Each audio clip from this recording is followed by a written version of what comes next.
ഇവർ മരിച്ചവർക്ക് വേണ്ടി ഒന്നും ചെയ്യാത്തവരാണെന്ന് തെറ്റിദ്ധാരണ ഉണ്ടാകരുത്. നിങ്ങൾ ആലോചിക്ക്, ഏറ്റവും വലിയ പുണ്യകർമ്മമല്ലേ മരിച്ചവർക്ക് വേണ്ടിയുള്ള നിസ്കാരം? അതല്ലേ ജനാസ നിസ്കാരം? എന്നാൽ ഈ പുരപ്പുറത്ത് കയറിയിട്ട് മുജാഹിദുകൾക്ക് എതിര് പറയുന്ന മുസ്ലിയാക്കളൊക്കെ എന്താ സമൂഹത്തോട് പറയാറുള്ളത്? മരിച്ചാൽ പെണ്ണുങ്ങളെ നിങ്ങൾക്ക് മയ്യത്ത് നിസ്കരിക്കാൻ പാടില്ല പോലും. നിങ്ങൾ ആലോചിക്കണം, ഞാൻ പുറത്തു നിന്നുള്ള മുസ്ലിയാക്കളെ അല്ല ഇവിടെ കൊണ്ടുവരുന്നത് മുഴുവനും, നിങ്ങൾക്ക് പരിചയമുള്ള മുസ്ലിയാക്കളെയാണ് ഞാൻ കൊണ്ടുവരുന്നത്. അവർ പറയുന്നത് എന്താ? പെണ്ണുങ്ങളെ നിങ്ങൾ നിസ്കരിക്കണ്ട, നിങ്ങൾക്ക് നിസ്കരിക്കാൻ പാടില്ല, അത് ശറയിലില്ലാത്തത് കൂട്ടലാണ്.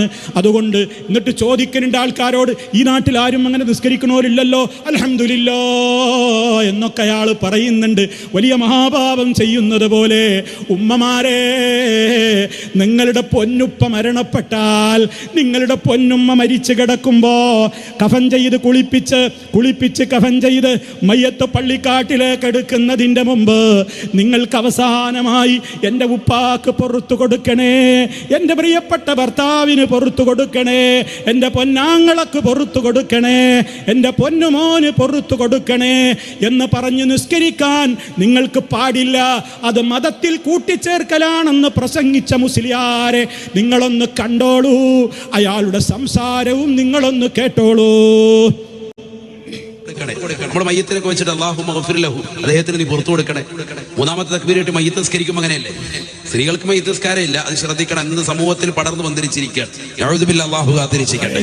ഇസ്ലാമിന് അടിസ്ഥാനമില്ല.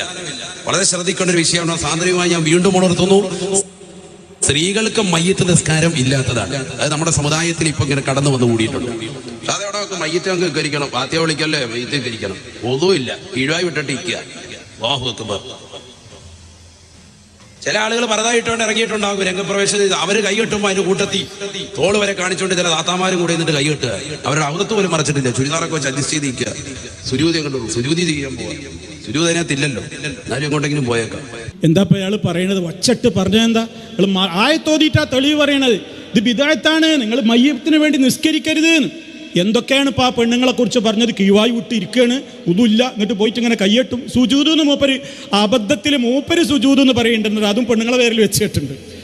മയ്യത്ത് നിസ്കാരത്തിൽ സുജൂദില്ലല്ലോ, എന്നാലോചിച്ച് നോക്കണം.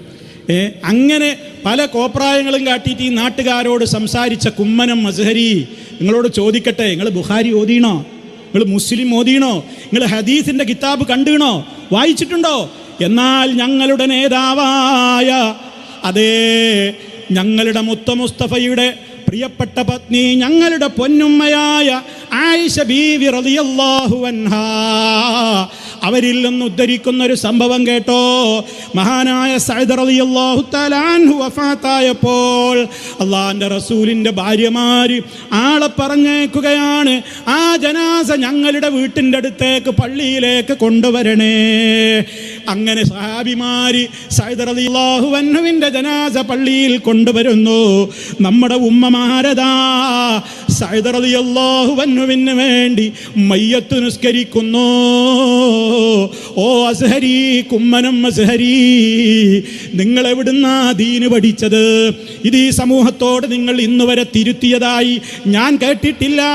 ഉണ്ടെങ്കിൽ നിങ്ങളത് തിരുത്തണം. എന്നിട്ട് സ്ത്രീകൾക്ക് അവരുടെ ഉമ്മാക്ക് വേണ്ടി, ഉപ്പാക്ക് വേണ്ടി, മോന് വേണ്ടി, ഭർത്താവിന് വേണ്ടി, ബന്ധുക്കൾക്ക് വേണ്ടി അങ്ങനെ ഒരു പുണ്യകർമ്മം നിർവഹിക്കാൻ പാടില്ലെന്നും അത് ശറയിൽ കൂട്ടലാണെന്നും അള്ളാന്റെ സൂറത്തുൽ മാഇദയിലെ ആയത്തിനെതിരാണെന്നുമൊക്കെ നിങ്ങൾ പറയുമ്പോൾ എത്ര ഗൗരവമാണ് നിങ്ങൾ ഈ സമൂഹത്തോട് പറയുന്നത്?